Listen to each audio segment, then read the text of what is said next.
morning, Kuya. Good morning, Kuya. Good morning, Kuya. Morning, Kuya. Good morning, Kuya. Morning, Kuya. Good morning, Kuya. Good morning, Kuya.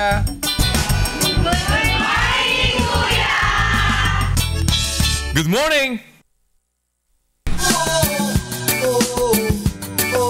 La la la la. Good morning, Kuya.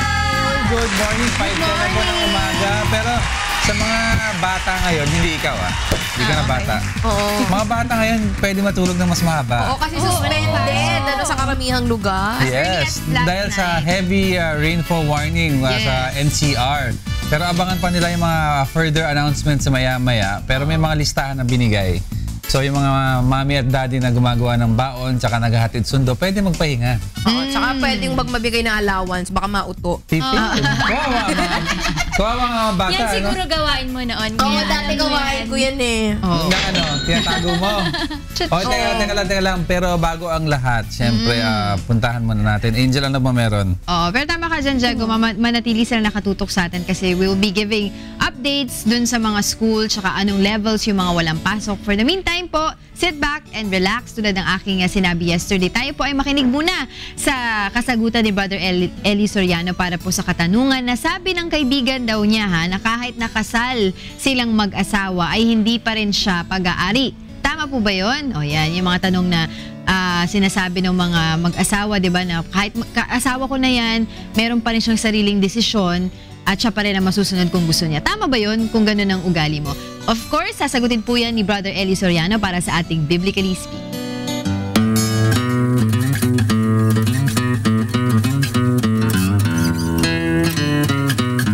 Talaga naman na ang tao, hindi mo naman pag-aari yung asawa mo Hindi ko mo asawa mo, pag-aari mo na. O kaya asawa ka ng asawa mo, pag-aari ka na niya.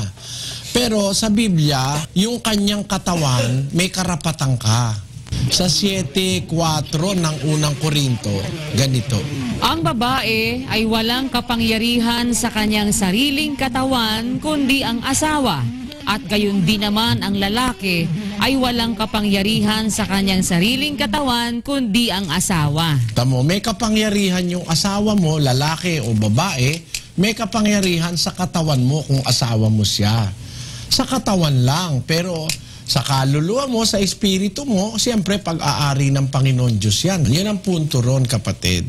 Kasi ang may gustong ang isang pamilya ay mawasak at masira, ang demonyo. Ang Diyos gusto niya ang mga pamilya mabuo.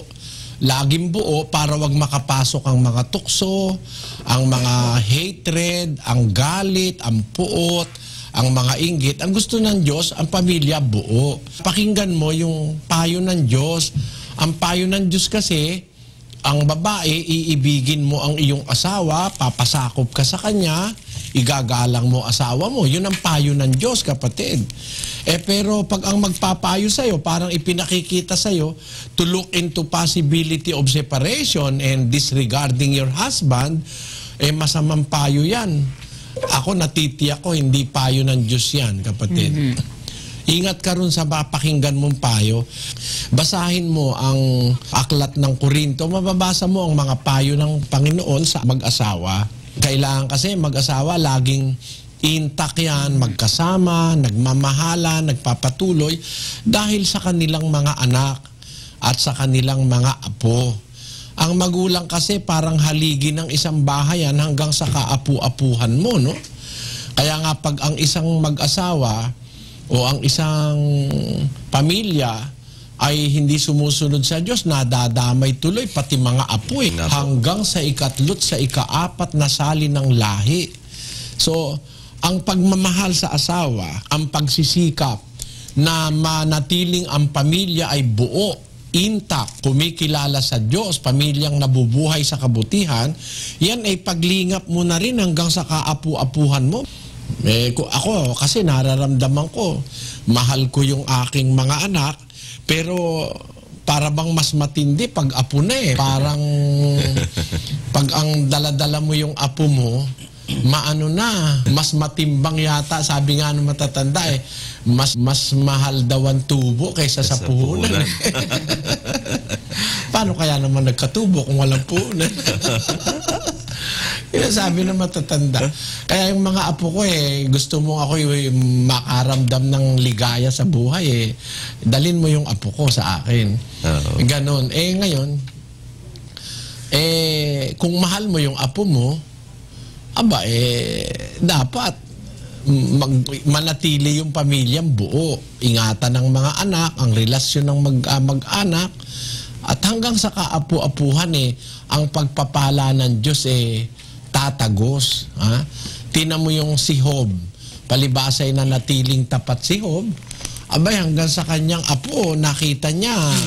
Basahin natin. At pagkatapos nito'y nabuhay si Job na 140 taon.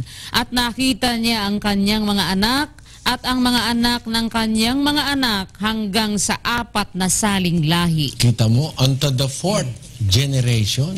Mo? Nakita ni Job yung kabutihang nagawa ng kanyang pagtatapat sa Diyos. Yon ang ating sagot dyan.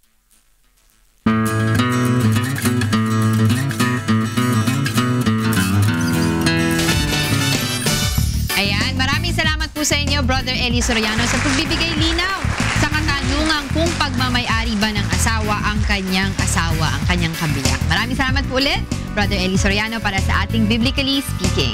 Pero bago ang lahat, alamin natin, meron kasi walang pasok ngayon, di ba, Erica? Yes. So, alamin muna natin kasi baka biglang ibihis yung mga chikiting.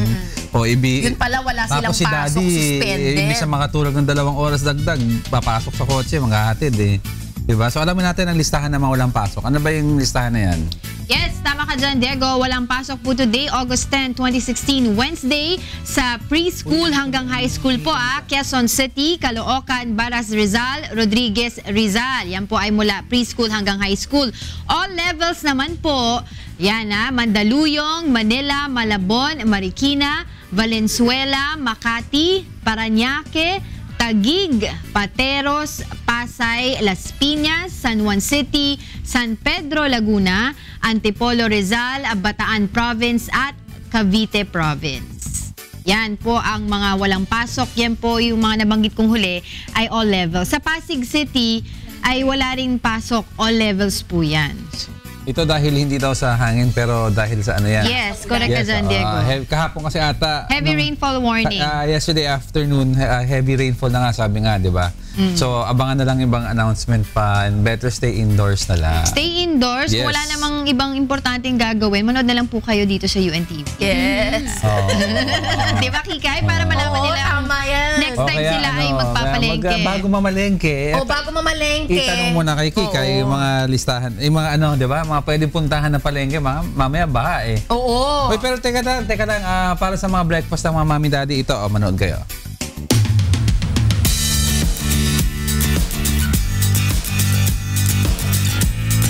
Okay, good morning! Good morning! Good morning! Ito na, nagsisimula na ang Kung aking... tulog sila mami, daddy, tsaka mga bata, pero si Lolo, Lola, gising yung mga yan.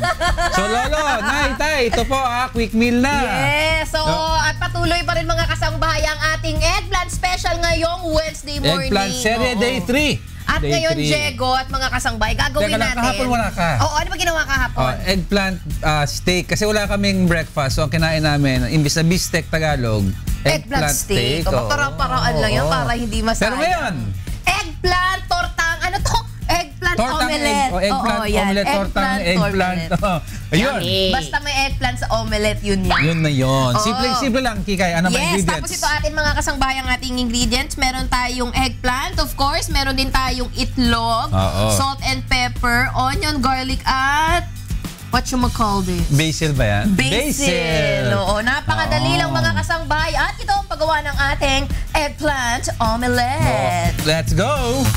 Number 1, sa hot pan, maglagay ng cold oil para painitin. Tapos ilagay na ang ating garlic mga kasangbahay. At syempre isama na ang ating onions. Ayan, o diba? Iluto lamang yun dyan. Tapos ilagay na ating bidang-bidang eggplant. Tapos Diego, talagyan ng dried basil na pinakita kanina at haluin sa eggplant. ayan na. Tapos ilagay na ang ating itlog at haluin lamang. Ayan, at ilagay ulit Mix sa pan. the egg sa eggplant. Oo, ayan na. And then you flip it over para maging omelette. And there you have it, mga kasambahay, ang ating napakasarap Good na morning. eggplant omelette. Yan, good morning, enjoy. Oo, naku, talaga naman nakaka-good morning. Oo, Yummy. good morning. And di ba mahilig ka sa egg? Mahilig ako sa egg. Torta, anything or may specific ano ka? Hard-boiled egg kumakain ka? Yes. Ha? Oo, hindi naman ako picky. Kaya pala muscular kayo, Alam mo di ba? naman, gotta be fit and healthy. Oh, sige, ito, report ka. Kikaya mag-report ka.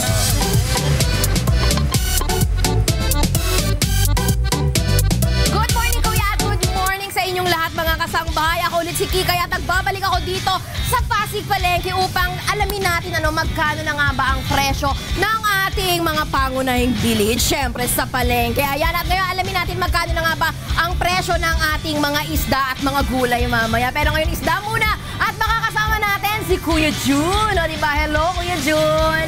Okay, tulingan magkano per kilo? 100 lang po. Matambaka. Magkano naman si Matambaka? 140. Ito mga kasangbahay, kung mahilig kayo sa galunggong, meron din si Kuya Jun dito. Ayan, at ito naman po yung naghahalaga sa presyong 120 pesos per kilo. Ayan, yan ang ating galunggong. Magkano per kilo yung bangus na? 120 po yan. Okay mga kasangbahay, dahil minulakan tayo ni Kuya Jun ng kanyang mga binibenta dito sa palengke. Siyempre, bibigyan natin siya ng gift pack mula sa Good Morning, Kuya. Yes! Okay, maraming salamat, Kuya Jun. Thank you. Okay, mga kasangbahay, mula sa isda, ngayon pumunta naman tayo. Magkano na nga ba ang ating mga gulay? Ayan, ito, napapaligiran ako ng so many vegetables. At makakasama natin si Kuya Reynato. Hi, Kuya Reynato. Good morning. Kuya, tatanungin lang kita, magkano per kilo? Atong patatas, 60 ang bentahan namin. magkano yung sayote? Ang bentahan lang namin yan 20. Tapos itong bell pepper. Ang bentahan namin yan 120. Kangkong, magkano per tali? Ang bentahan namin yan 10. Bulaklak ng kalabasa, magkano per tali? 15. Magkano si malunggay? 5 piso.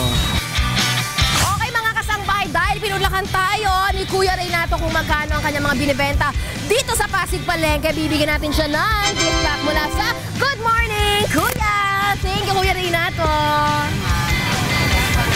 Okay mga kasangbahay, ngayon alam niyo na kung magkano ang presyo ng ating mga isda at mga gulay. Ayan, dapat alam mo na kung magkano bibigay sa iyong pamilya ngayong almusal. Ako ulit si Kikay at samahan niyo ulit ako bukas dito lamang sa Palengke Price Watch sa Good Morning, Kuya!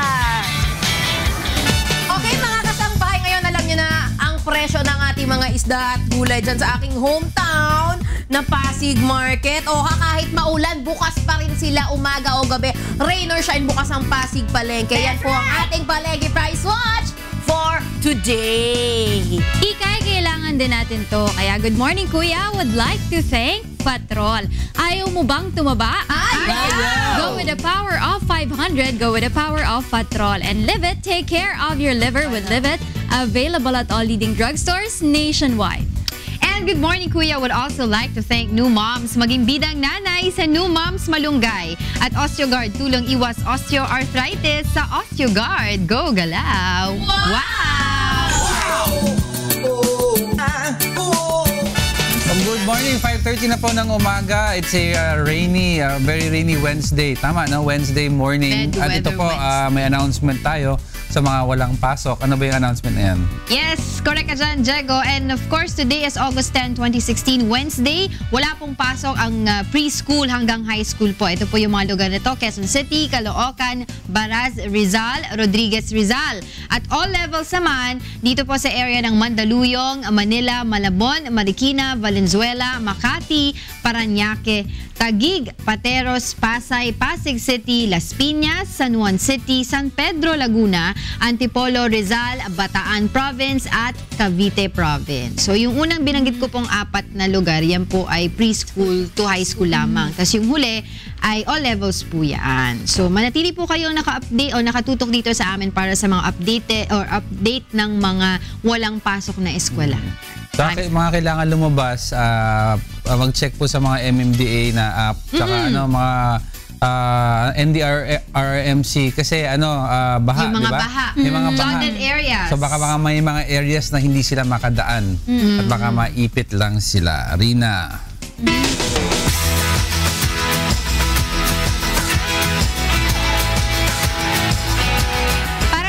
Fitness 101, pag-uusapan natin ang stress. Kasi alam naman natin ngayon, di ba, sa sobrang tindi ng traffic ngayon, talagang lahat naman tayo ay nasa-stress sa traffic at marami pang factors na nagko-contribute dito sa ating stress natin. Pero alamin naman natin yung nagiging epekto ng stress sa ating katawan. Unang-una dito, yung syempre sa ating head or sa ulo natin, no? Ang sabi nga dito, nagiging moody daw yung isang tao dahil daw sa stress. Dito daw lumalabas yung galit ng isang tao, yung depression niya, nagiging irritable daw yung isang tao, irritable, sadness din, yung medyo bugnutin siya, malungkutin, ganyan, lack of energy. Tapos meron nakaka-apekto rin pala itong stress dun sa swings of appetite ng isang tao. Minsan, meron kasi mga problematic na tao na mas marami kumain. Minsan naman, kahit problematic sila, ayaw nilang kumain. So ito daw yung mga nararanasan nila. Sa skin naman, dyan lumalabas yung mga skin problems like yung mga acne.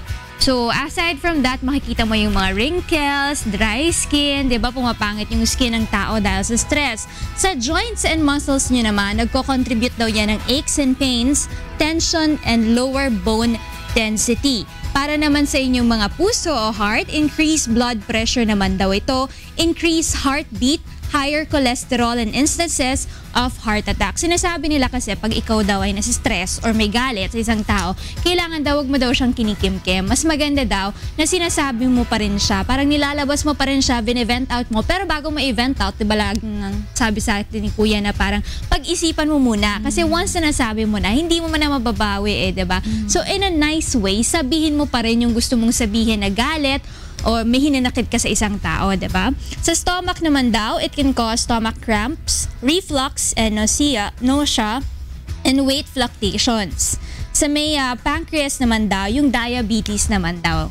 So parang kung meron ka na sa family mo, mas nag-i-increase daw yung chances mo na magkaroon ka pa nito, yung diabetes nga because of pancreas. Tsaka when you're stressed kasi, mas gusto mo yung mga chocolates, yung mga matatamis na pagkain. So parang kasi di ba may mga endorphins yan para mas maging masaya ka. Sa intestines naman, may digestive issues ka, like yung mga bowel mo, hindi daw maganda yan. Sa reproductive system, sa mga lalaki daw, it can reduce sex drive, lower sperm production. At sa mga babae naman, increase pain during periods naman to. Yung mga napapansin yung mas matindi yung kanilang mga dysmenorrhea. Yan daw yung mga nasa-stress na tao. Sa immune system naman, it's reduced ability to battle and recover from illnesses. Kaya sinasabi nila sa atin na kapag kayo ay nasa-stress, kailangan gawin nyo daw yung mga proper breathing techniques na ginagawa natin. Or may sinasabi din sila na maganda daw na humanap ka ng punching bag o kahit pillow mo. Pag sobrang nasa-stress ka, dun mo daw ilabas, event out yung mga galit. Susuntukin mo, sisigaw ka doon. Suntukin mo, sumigaw Anything ka, to channel your energy. anything, basta hindi ka makakasakit ng ibang tao. Pero Diba? ba Tsaka rin- exercise is the best meron therapy. bang mga sabihin na 5-minute workout para, alam mo yun, mabilis mong matanggal yung stress sa katawan mo? Mag-jumping jacks ka lang, pwede na yun, diba? So, kahit ano talaga, basta gumalaw-galaw ka lang. Oo, basta ilabas mo lang yung energy Sigaw mo, diba? Sigaw mo lang, mag-jumping jacks ka, tapos sumisigaw ka habang jumping jacks ka, pwede na yun. Parang sa, Ayan. di ba Di ba sa sa Japan North, may mga sa Japan may mga stress cafe na magbabayad ka per plate o per radio, per TV na ibabalibag mo sa wall. Meron dito. Sa Tarlac. Tarlac, oo. Sa isang kainan. Takshapo wall. Oo, kada plato ata 15 pesos, tapos may TV na 150, mga luma, Betamax player. Oo. Basta Ang saya wag na lang TV. tayong makasakit ng ibang tao. Wag lang tayong Hindi, yung wall naman siya is confined siya. Parang Confined, oo. So, tapos kailangan ang rule doon, pag magbabato ka daw ng plato, sumigaw. Tsaka maganda, may, nakapunta na ba kasi Takshapo natin? Yes, Not oo. yet. Meron kasi doon mga parts kung Yes. ano yung kinaiinisan mo. Yes. Mayabang. Ex-lover. Talaga? Ba't yan ang inuna mo? Ano binato ko? Ex-lover. Meron akong tina-target napunta dun sa iba Tina-target mo yung ex-lover? Ay, hindi. Hindi naman. Pero maganda ding pampaalis ng stress, yung stress reliever na sinasabi nila, instead of yung ng papalo ka or ng tawag din ng babato, ganyan. Yung bubble Nakadeliver wrap. kayo? Ako, I try it. pinuputok Most mo. of the time, that's what I do. Yeah. Bubble wrap para maalis yung stress mo. Kasi yung energy mo, yung mind mo, instead of thinking of the stress of the problem, doon ka na sa, ay, ilang bubble pa ba yung hindi ko na napuputok, ganun. So, Oo. yun yung mga nakikita sa mga new appliances, yung mga new TV. Oo. But right now, you can buy it sa bookstore. Isa pang issue, malaking issue ngayon sa stress, no? Yung mga road rage, di ba? Ang daming nangyayari grabe niyan. yan. So, May kailangan bago na habaan naman nyo viral, talaga yung patience nyo, di ba? Kantahan nyo na lang yung music sa mga kotse nyo, sa sasakyan nyo, di ba? Huwag nyo na lang patulan din yung nakakaaway nyo sa sasakyan. Tama. Di ba? Ayan ang ating Fitness 101. Kaya ang basic rule, wag ma-stress. Relax lang tayo. Relax. Masyadong high blood. Chill lang. Pero ito yung mga nakakaranas sa mga nagpa-park sa mga uphill or downhill, no?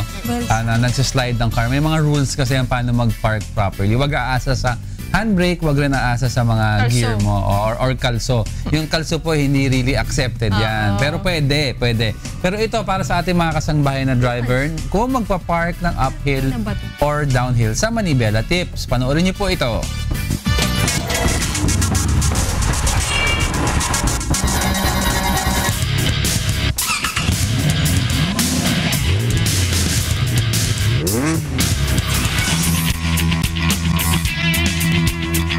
Ang kahalagan po kasi ng tamang pa-parking para po sa kaligtasan din ng ating mga pedestrian and then para po maiwasan din natin na makasira ng mga property ng ibang sasakyan.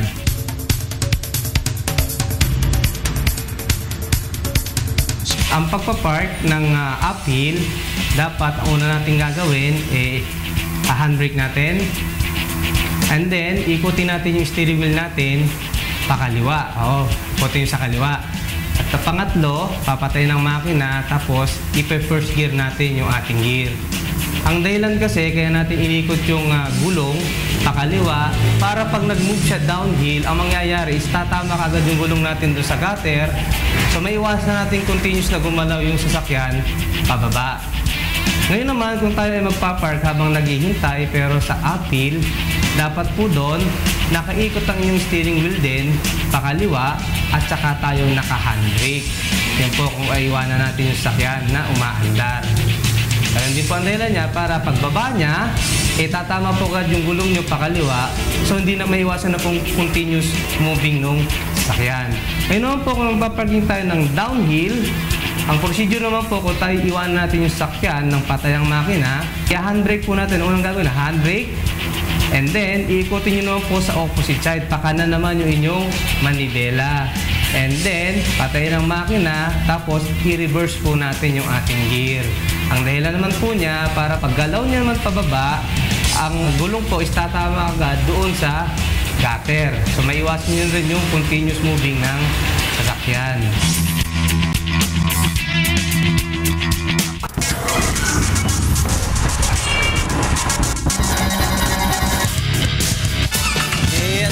Ang daming pwedeng matutunan, di ba, Talia? O sige nga, pag downhill.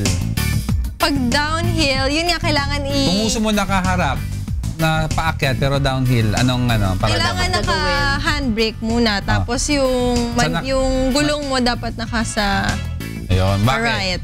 Para dun sa Pag bumaba, gutter. tama. O, saan ang gear dapat? Reverse. Yeah. Nakinig ako Hindi. Ang reverse, pag yung nguso mo nakatutok pababa. Kasi kung pababa ka na naka-reverse ka, didiretso ka talaga. Oo. Kahit ba may bato, may pag-asa pa rin gumulong-guling sa sasakyan. Oo, kung ginulungan niya yung bato. Kalo. Yan yung ginagawa namin. Delikado yung mga yan, di ba? Yung dati nga ni Attorney Reg, di ba? muntik ka na. Oo, muntik ka na. Tapos may yung artista. Si Anton. Sa Star Trek. Si Anton Yelchin. Oo. Yes. Nagulungan ng car niya, di ba? Oo, kaya madaming tips talaga na pwedeng matutunan. Sino ba nagda-drive dito ng manual? Ba ginagawa niyo yun? Automatic na kayo? Matic now. Oo, matic kami parehas ni Rin. Oo, pero handbrake, ano pa ginagawa mo? Sa Pag matic? nagpo-park ka? Oo. Uphill, down. Pag matic, hindi alam ko kasi pag manual, pag magpa-park ka, sabi nila mas stable daw kapag nasa first gear. Yes, correct. Kaya ilalagay mo lang siya sa neutral, Oo. di ba? Yun yung alam ko. Pero sa matic, not sure, just sa P lang, sa parking lang, yun Kaya lang. kasi mga Mga girl. Meron pa bang ibang tips? puro hindi nakikinig.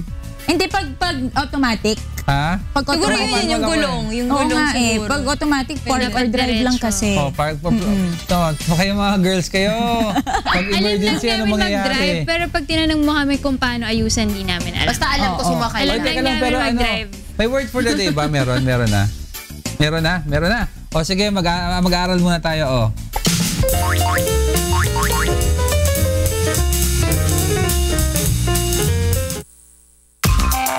Word for the day. Incorrigible. Adjective. Bad beyond correction or reform. Hopeless.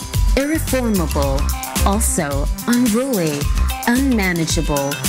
Difficult to control. Example sentence. My daughter is not having a birthday party because of her incorrigible behavior. In Tagalog, hindi na mababago o hindi na maiwawasto. Corrigible, pasaway na bata. Ikay. You know, there are times, I have to admit, in my youth, I was once an incorrigible child. Oh, pero naitama. But now, I have changed for the betterment. Naitama ba yung ano mo? Yes. You know, I improved myself for the benefit of society. Oy, bakit Kikay cares ba? Oo, alam mo naman. Ay, nako. Ano pa meron? Si Harris, gusto kong alamin kung anong ginawa niya kahapon. Kahapon? Oo, kung saan Ay, kaya nako. siya pumunta. Nag-ano na naman siya sa Quezon Memorial ba? Kala Sa ko UP. nagnakaw naman ng mga tanim Oo, niya alam si niya na, Harris. anong ginawa niya Alamin ngayon. natin si Harris. Asan na si Harris?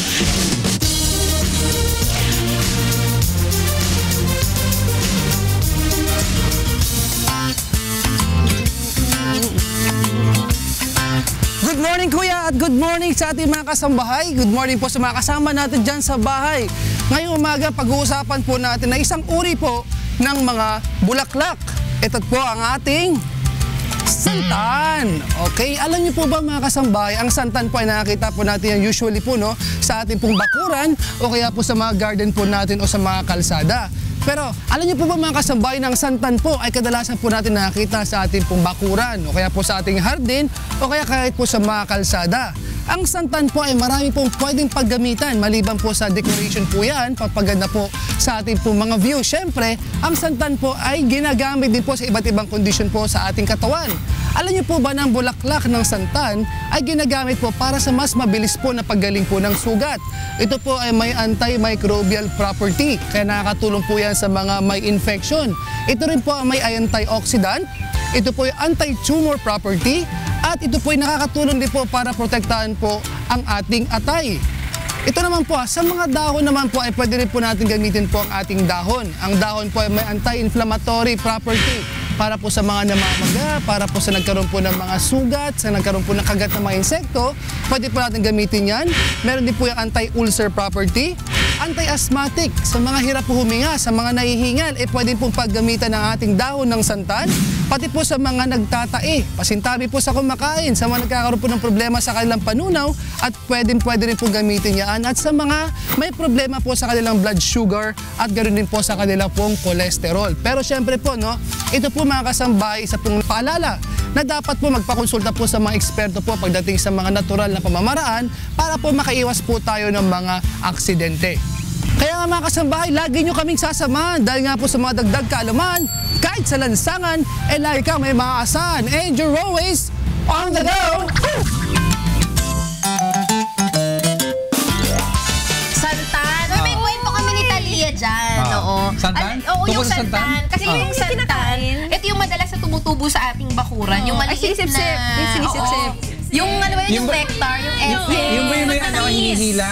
Parang may lumalabas na thread? Tapos pwede, ginagawa rin namin yung bracelet before. Pwede mong itali-tali. Oo, pwede mo siya Tsaka pagdugtong-dugtong. headband. Ay, Oh, di ba dito headdress. nilalagay sa hair? Parang yung Hindi, santan. maliliit yun eh. Oo nga, yung red na maliliit, nilalagay namin sa buhok minsan. Pang-ipit. Oo, pang-ipit lang. Kaya Pwede dati kasi yan. Kong Pitas ng nagpapabati. Nanonood pala si Kong ngayon. Hello Kong from Gumaka at pinapabati rin niya ng happy 118th birth anniversary si former Senator Lorenzo Tañada of Gumaka. Good morning Kong! Good Hello morning! rin sa mga taga-Gumaka. Si Lolo Kong, di ba, sabi talaga, I am watching. Parang binabantayan ko kayo. Lagot kayo eh. Hoy, pero ano yung kwento nyo? Sabi mo, may kwento ka about Santan. Oo nga, yun nga sinasabi ko, Ano yung kinakain ko kwento? dati. Ayun lang ang kwento Yun mo. na, oo. Wala naman kami pinagsamahan nung Hindi, dati kumakain din ako niyan. Alam mo bakit tumigil? Bakit? Yung bata pa ako, nakita ko yung place ko tumutubo sa garden namin, Oo. Santan. May ihi yung driver namin. Baka mamaya yung pala yung nasa. So sinisip-sip ko, Diyos ko may ano pala, essence of manong. Matamis ba nung nasip-sip? Wag mo na paalala sa akin. The essence of manong. Oo. Ay nako. Ay no, ano meron? Eto, ready na ba tong alam mo ba? Ha? Alam mo ba? O Pwede mamaya or na. mamaya na? Mag-crossover muna. Yan. Oh, hindi. Punta muna natin. Good morning! Hoy, 6:25 ng umaga. Oo, malapit na mag 6:30. Ay, natuwa si Kikay dahil kala mo walang pagkain. Oo, yun pala meron. Andiyan na yung mga chef nagluluto ng ating breakfast. Pero bago ang lahat, meron tayong... We have a visitor. We have a visitor. Meron tayong interesting topic, no? Na pag-uusapan Para sa ngayon. ikonsulta mo.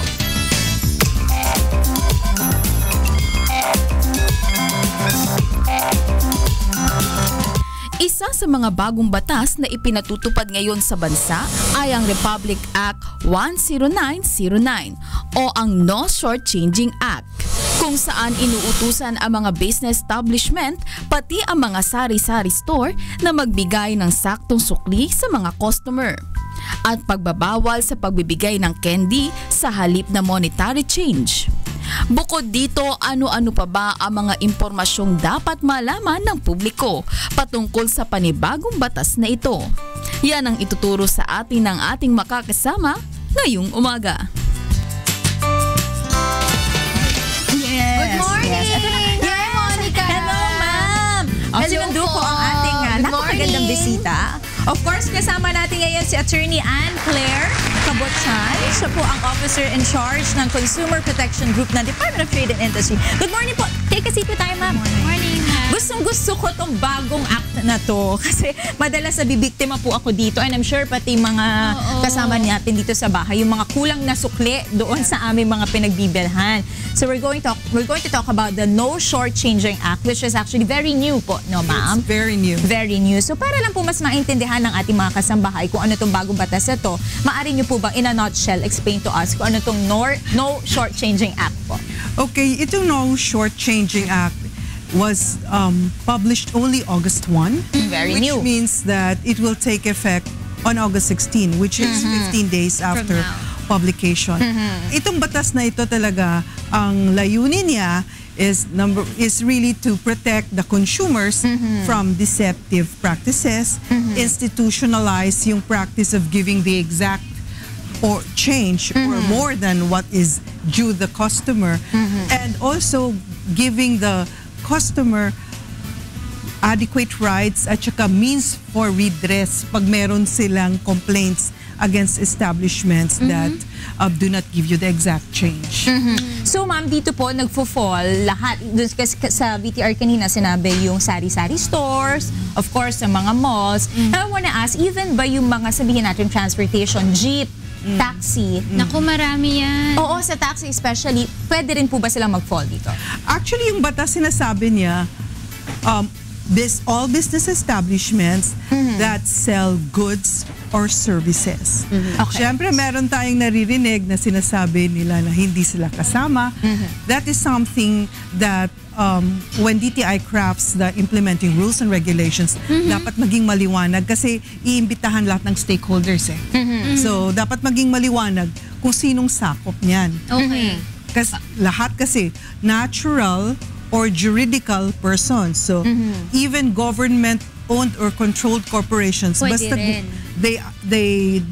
they are in a business, they have to comply with the law. Ma'am, Doon po ba sa batas na ito, no shortchanging law, kasama rin po ba dito yung pagbibigay at saka pagtanggap din mismo ng consumer nung mga centavo coins? Kasi we all know na we all guilty of that sometimes, diba? Na ayaw natin kinukuha or hindi natin binibigay yung mga 5 cents or 10 cents kasi parang somehow nahihiya tayo, diba? So, for now, since meron na tayong law at may mga senior citizen discount, may PWD discount, yung mga 20%. So most probably ang bayad mo dyan may 0.60 lagi, no? So hindi talaga magiging eksakto. So kasama po ba sa law yung pagtanggap at pagbigay nitong mga centavo coin? Yes, yung sakop lahat. Which means that yung customer mo, dapat suklian mo kung may butal, ang pinagbabawal ng batas, yung hindi mo ibabalik yung change niya. But the law says, it doesn't really stop the establishment from giving you more. So kunyari, yung change mo ay dapat 15 centavos. Ibibigay sa iyo 25 centavos, basta you are not shortchanged. Pwedeng sumobra. Basta hindi kulang. Basta hindi lang kulang. Saka no more na yung mga candy na pinapansukli. Yan ang bawal. Yan ang bawal. Most definitely.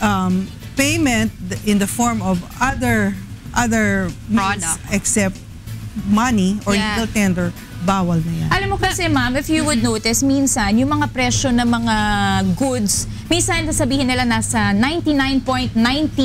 So talagang mga 10 centavos na lang. So hindi na sila nagsusukle. But then, again, pwedeng magbigay na sobra basta hindi kulang. Basta hindi kulang. Please. Attorney, tanong ko lang po, sa tala po ngayon, may nakapagsumbong na po ba sa inyo ng mga ganitong incidences? Tsaka ano po ang ginagawa ng DTI dito sa mga businesses na ito? Sila po ba ay nag-check dito sa mga establishments na to? May mga mystery shopper ba kayo na pinapapunta para sila mismo yung mag-check?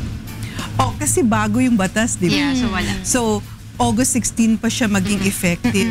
So, actually, yung DTI receives complaints even before on establishments not giving the exact change. Tinitingnan yan ng DTI kasi Consumer Protection Group pwede naman talagang ipatawag yan for mediation pag merong complaint. So, as of this time, even without that law, there is a process in DTI na pwede ka talagang mag-complaint at tatawagin yung establishment. Pero itong batas na ito, pag nandyan na siya, mas matindi kasi may mga multa doon sa establishment. Yan ang pag-usapan natin. Ano po ang penalties? Okay, for the first offense, it is 500 pesos or 3% of the gross sales of the establishment for the day, whichever is higher. So kung supermarket ka, supermarket ka, na malaki ang gross sales mo, it is going to be the higher figure, either the 500 or the 3% of gross sales. That is for the first offense. First offense pa lang. Pag nag-second offense ka, 5,000 pesos or 5% of the gross sales. Ang laki. For the day. Okay.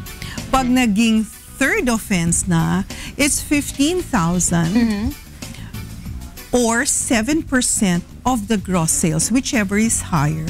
Meron pang 3 months na suspension ka from operations. So mabigat talaga. The fourth offense, yun naman ang pinakahuli na, is 25,000 or 10% of the gross sales and closure of the establishment. Okay. Ipapasara na. So ma'am, kung ako may reklamo, feeling ko, yun nga, hindi ako nasuklian ng tama. Ano po yung mga dapat kong gawin? Sino ang dapat lapitan? Sino ang dapat tawagan? Paano po yung process nito? Okay. So, tayo ay gagawa pa ng implementing rules. Okay. Under the law, binibigyan po ang DTI ng 120 days to complete the drafting of the implementing rules and regulations.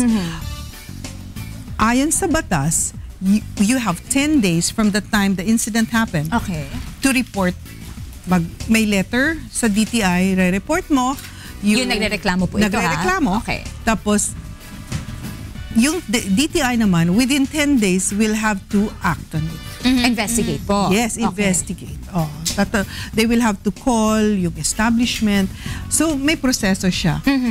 Yung other processes, could be also provided for in the implementing rules. Oo. Kasi parang medyo mahirap siya, lalo na sabihin natin kung sa transportation, no? Parang medyo mahirap, the burden of proof kasi, lalo na sa consumers, to prove na hindi nagbigay kulang. ng sukli. Oo, kulang yung binigay. That's a challenge. Yes. Kasi kahit dun sa penalty, paano mo sabihin yung gross sales? Wala namang resibo. Yun ba? Diba? Kasi this includes also the sari-sari store, if I'm not mistaken. Yes. So, wala naman siyang yung point of sale na makikita mo magkano gross sales. So, walang resibo. That is a challenge na siguro doon sa implementing rules, kailangan mapag-usapan talaga. We can probably, BIR is definitely a stakeholder as a government agency that we can consult. When we draft the implementing rules. Actually ngayon, as of this time, there's already a technical working group that is working on the implementing rules para mahabol namin yung 120 days.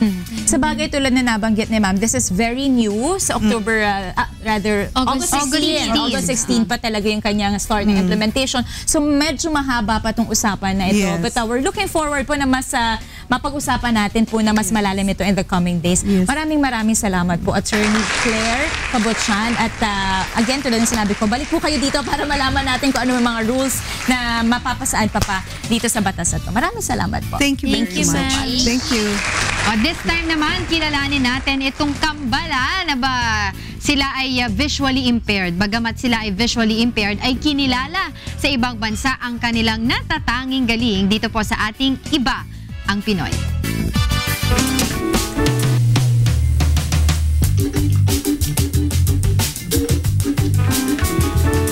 Just like every time. Mataas na pangarap at malayo ang gustong marating. Need to find out. Gusto ko po kasi maging isang choir conductor. At the same time po, kung pwede lang po, maging isang swimming coach. At hindi naging balakid ang kanilang kapansanan. Ako naman po, gusto ko naman po maging isang radio broadcaster sa larangan ng sports. Sila ang multi-talented na kambal na sina Jerome at Joshua. Visually impaired pero maituturing na tagumpay sa napiling larangan.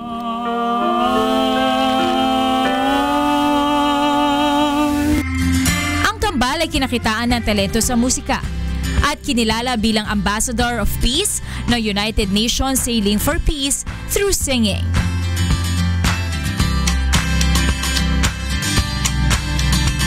Yung sa singing nila, bali, narinig ko lang kasi na kumakanta si Joshua, tapos si Jerome din kumakanta, tapos sinali lang ng teacher sa isang PWD na event, pinakanta sa kahit ako mismo nagulat ako sabi ko ay magaling palang kumanta yung anak ko.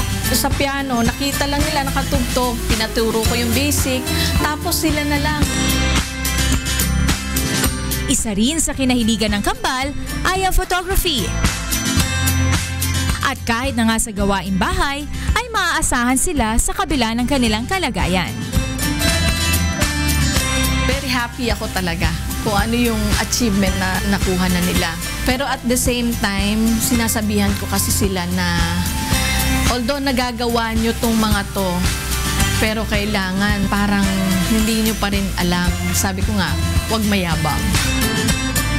If you are a PWD or not, this is our time to excel our skills like in singing or in sports. Ako po yung nagpapasalamat sa Panginoon. Gusto niya po sabihin sa amin na kahit na po kami ay may kapansanan, ay maaari pa rin po namin gawin ang mga ginagawa po ng mga normal na tao. Si Jerome at Joshua, bagamat may mga kapansanan, ay pinatunayan pa rin nilang gaya rin sila ng ibang mga batang normal. At maaaring maipagmalaki ng ating bansa dahil iba ang Pinoy. Nakakahanga naman sila. Diba parang nag-excel sila dun sa triathlon, diba? Triathlon sila, triathlete sila.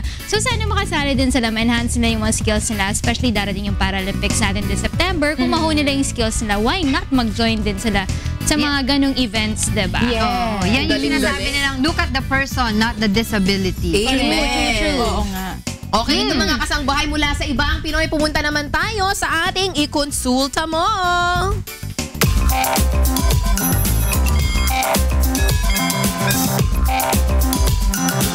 Hi, Talia!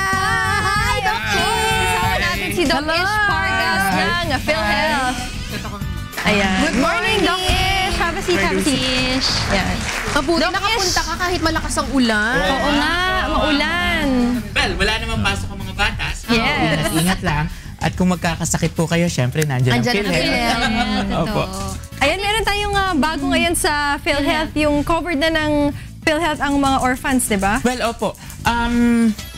Ino-cover naman natin ang mga orphans technically. Even before. Oo, even before. Kaya lang ito ngayong pinalabas nating bagong polisiya ay part of the inclusive growth na siguraduhin na bawat Pilipino maging miyembro.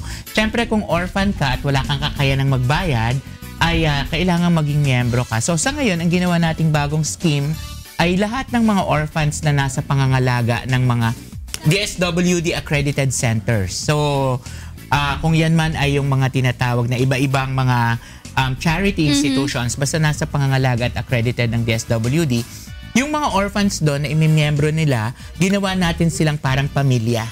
So para ngayon, ang mangyayari, 3 orphan is considered as one family. Isang membership na lang siya. So kung dati para siyang bawat isa may kanya-kanya, ngayon para to make sure, because you know naman that the government has a limited budget, to make sure na lahat ay may isama natin. So ang scheme natin ngayon, pagka ikaw ay orphan, 3 kayo under one membership lang.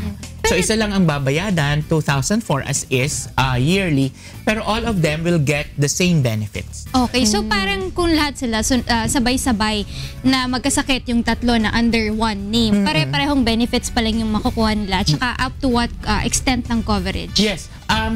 Katulad nating lahat, or kahit yung regular na pamilya, di ba tayo, pag isang principal member and then the rest are qualified dependents, pag na-confine kayo, you will all have the same benefits na makukuha. Ganon din po sila. Pare-pareho din ang kanilang makukuhang benepisyo. Kung nagkataon man, malas lang na sabay-sabay halimbawang nagka-dengue, lahat sila makakakuha ng benepisyo ng dengue na pinoprovide natin. Technically lang, syempre, meron tayong limitation sa araw ng, or number of days na meron tayong benefit kasi di ba technically 45 days yan. Opo. So, ganun din. Paghahati-hati natin yung 45 days. Paano at sino ang qualified dito? May age ano ba? Wala tayong age as long as they are considered orphan. Actually, kahit nga, halimbawa ikaw ay abandoned child na nasa pangangalagaan nila, pero halimbawa meron ka na ring anak. Okay. So that will be considered also. Covered pa rin. Oo, so covered pa rin. Wala naman po tayong edad basta nasa kanilang pangangalaga. Except of course kung ito'y dadating na sa panahon na senior citizens. Kasi as senior citizens, sa bagong batas ng expanded senior citizen law, yung RA 10645, automatic namang members sila. So, ang mahalaga lang dito na tinitingnan natin sa PhilHealth ay walang Pilipino, kung anumang estado sa pamumuhay ay hindi miyembro sa PhilHealth. Tapos ginagawa natin ng paraan na katulad nga nun, ang mahihirap, ang nagbabayad is the national government. Ito naman, kasama sa pondo ng DSWD dapat yung ibabayad para sa kanila. Doc Ish, sino po ang pwedeng makapag-enroll sa kanila dito sa mga orphans na to? Ang mag-enroll talaga po sa kanila would be institution to institution. So, PhilHealth together with the institution and the DSWD. So, magkakaroon na lang ng form, kukuhanin yung mga pangalan ng mga orphans at i-enroll po sa amin. Pero technically po, ito ay dapat yung mga nakapaloob or nasa loob na ng mga institutions na covered ng DSWD. Yung pwede rin nating tanongin, paano yung halimbawa mga orphan na wala sa DSWD? Well, ang sinasabi natin sa kanila, una, ang default dyan, dapat sila ay member na ng PhilHealth. Kung sila ay na-identify ng, again, DSWD, nakasama dun sa listahanan or National Housing Targeting System. So, yan yung mga street children or yung mga nasa ilalim po halimbawa ng tulay, yung mga ganon. So, dapat sila ay kasama na doon sa ating modified list. Dok, isa pa, marami din po tayo ngayon na lumalabas na diba, yung sa mga narco-politicians, diba? Yes, opo. Meron po bang plano ang PhilHealth na maglabas ng isang drug rehabilitation coverage? Well, in support na rin sa call of the President and the new management and the new government. Sa ngayon po, may pinag-aaralan ng PhilHealth para makapagpalabas ng benepisyo para po dyan sa mga drug abusers or drug dependents.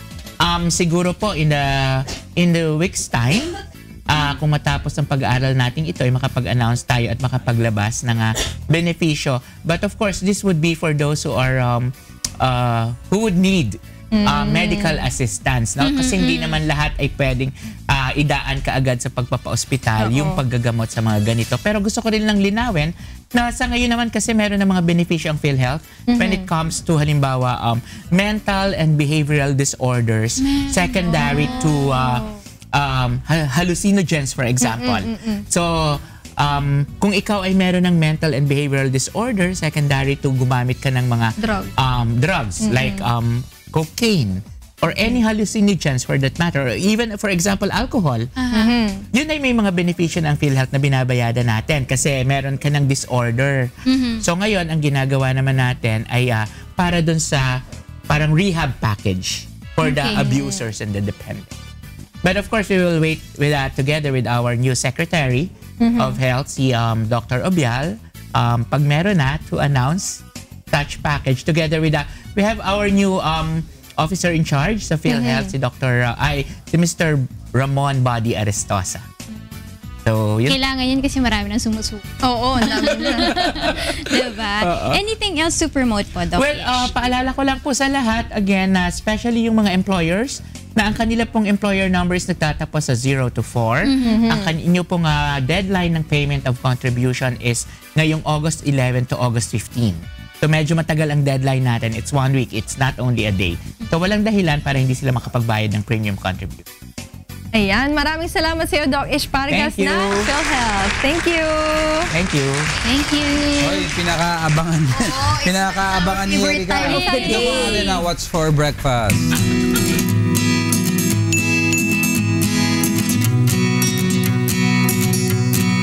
Good morning po sa lahat ng mga viewers natin. Good na talaga ang morning natin, Medyo healthy but yummy ang nakikita kong breakfast natin. At makakasama natin, May sabaw pa tayo. So, may pansit pa. May pansit pa na. Pero kakaiba Explain nila ba't kakaiba yung mga food natin. Kasama natin, Erika, sino kasama natin? Si Chef Romy and si Sir Jaime Angman. Of Coconut House, of course, na last week ata na-guest kayo. Yes. And ang Coconut House, kung hindi nila nalalaman, mga healthy food ang pinaprepare nila doon. And they use coconut oil. Yes. Let's start. Chef, ano ba ang breakfast natin?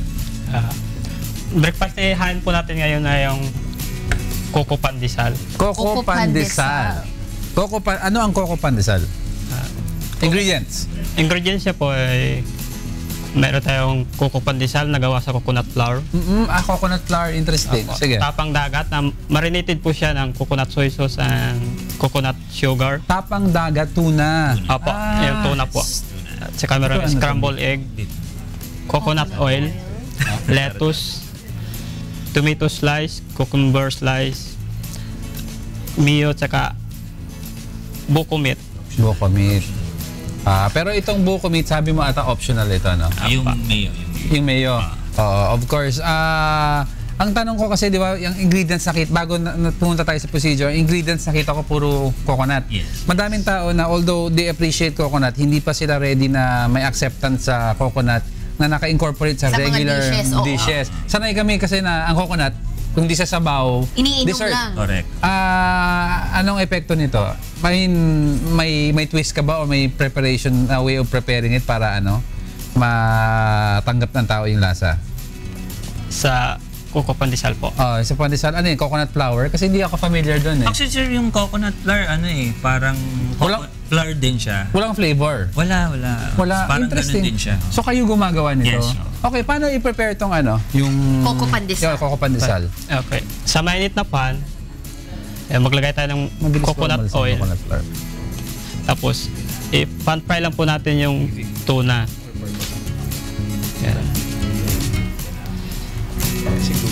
Yun.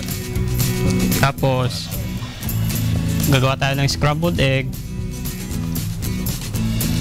Ayan. Tapos i-ano lang natin, Chef. Tapos, and then? pandesal, lettuce. Ilagay po natin yung tuna. Ito yung tapang dagat. Apa, tapos tapang dagat. Yeah. Tapos toppings po natin yung scrambled egg. Wow. Oh, kita mo? Tapos yung pinakahuli yung buko meat. Buko meat. Yon yung ng coconut. O, tapos Yon. kamatis, chef? Kamatis, pepeno, tsaka Wow! Oo nga, mukhang Oo, napakadali lang pala ng coco pandesal. Parang pwede sa akin yan, Erica, dahil Oo, hindi ako healthy. Healthy di ba? Pwedeng healthy. Oh, may prepare kayong iba. Yes. One by one. Ito next. Bestseller nyo daw, sabi mo. Bestseller. Hindi mawawala yung pancit buko. Instead of using ordinary noodles, gamitan natin siya ng buko strips. Buko strips. And anong klaseng sinasabi mo sa akin na meat ang ginamit dyan? Meron tayong ginamit dyan na malakanin. Malakanin, which is yung matigas, di ba? Kasi may malauhog yung malaman. Malaman, okay. Malambot. Ito, this one. This one naman is gulay sampler. Yung mga mahilig sa gulay, nag-aayaw na ng karne. So walang pork yan whatsoever? Pwedeng wala, pwedeng meron. Pero yung prepare niya wala? Wala. Okay, so ano to? Isa-isa natin. So meron tayo ditong laing. Laing na sa una. Yung sa gitna. Pinausukang puso ng saging. Pinausukang puso ng saging. Ito pangatlo. At ito naman ay gising-gising. Eksakto, kailangan natin yan ngayon, umaga. Gising-gising. Pagising. Okay, tapos meron kayong healthy interpretation of sinigang. Ano to? Actually, kasi maulan kanina, naisip natin na maglagay ng sabaw. Ito naman ay pork sinigang sa buko. Sa buko. Instead na typical na water yung ginagamit, ginamitan natin yan ng sabaw ng buko. Pure sabaw ng buko yan o may halo ng konting tubig? Meron na rin. 50-50. 50-50. So meron tayong malalasahang manamis-namis na maasim-asim dyan sa... Oh, that's something parang new. di ba may tinola dish na ginagamitan ng ganyan? Chicken binakol. Chicken binakol. Yun. And of course, i-promote na nga natin yung Coconut House. Siyempre, ang Coconut House ay nasa loob ng circle. Pagkatapos nyo mag-jogging o family outing, ganyan, huwag nyong kalimutan, puntahan yung Coconut House near Commonwealth Entrance. Siyempre, meron kaming Facebook. I-like nyo lang yung aming fan page. At yung kung mayroong mga gustong mag-contact sa amin, meron kaming telephone number na 938-8513 at meron din kaming cellphone number na 0923-604-0068. Anong oras open ng Coconut House? Open kami everyday, Monday to Sunday, 7 a.m. in the morning. Hanggang 10 p.m. Ika nga sinasabi mo kanina para sa mga joggers. Yeah. Diretso. Tamang-tama yan, doon ako magbe-breakfast. Kahit gabi, hapon, may nagja-jogging. Talaga? Punta ka doon. Oo. Jogging ka, kain ka. Pero baka mamaya kumain lang ako, hindi mag-jogging. Pero pwede Oo, healthy naman Healthy naman. Okay, maraming salamat, Chef. Maraming salamat din sa Sir Jaime. Sa mga nagluluto ng mga healthy stuff. Nandiyan ang Coconut House. Dalawin nyo sa Quezon Memorial Circle. At syempre, Kika, hindi natatapos ang umaga nang walang something good! That's right!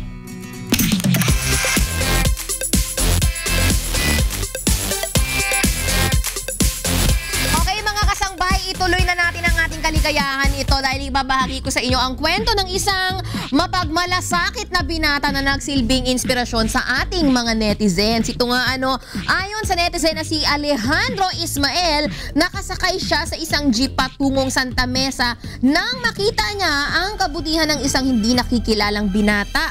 At mula sa kanyang Facebook post, napag-alaman ni Alejandro na kulang daw ang pamasahe ng lalaking katabi nitong binata at nakiusap pa nga ito kung maaari niyang dagdagan ang kanyang 5 piso. At hindi naman nagdalawang isip ang binata na tulungan ang kanyang katabing pasahero at labis naman itong ikinatuwa ng mga netizens dahil siya ay may ginawang something good. Okay mga kasangbahay, i-like and share nyo na po ang Kikay Cares on Facebook. Kung may nakita kayong mga kwento na nakaka-good vibes. Exactly, mga good Samaritan.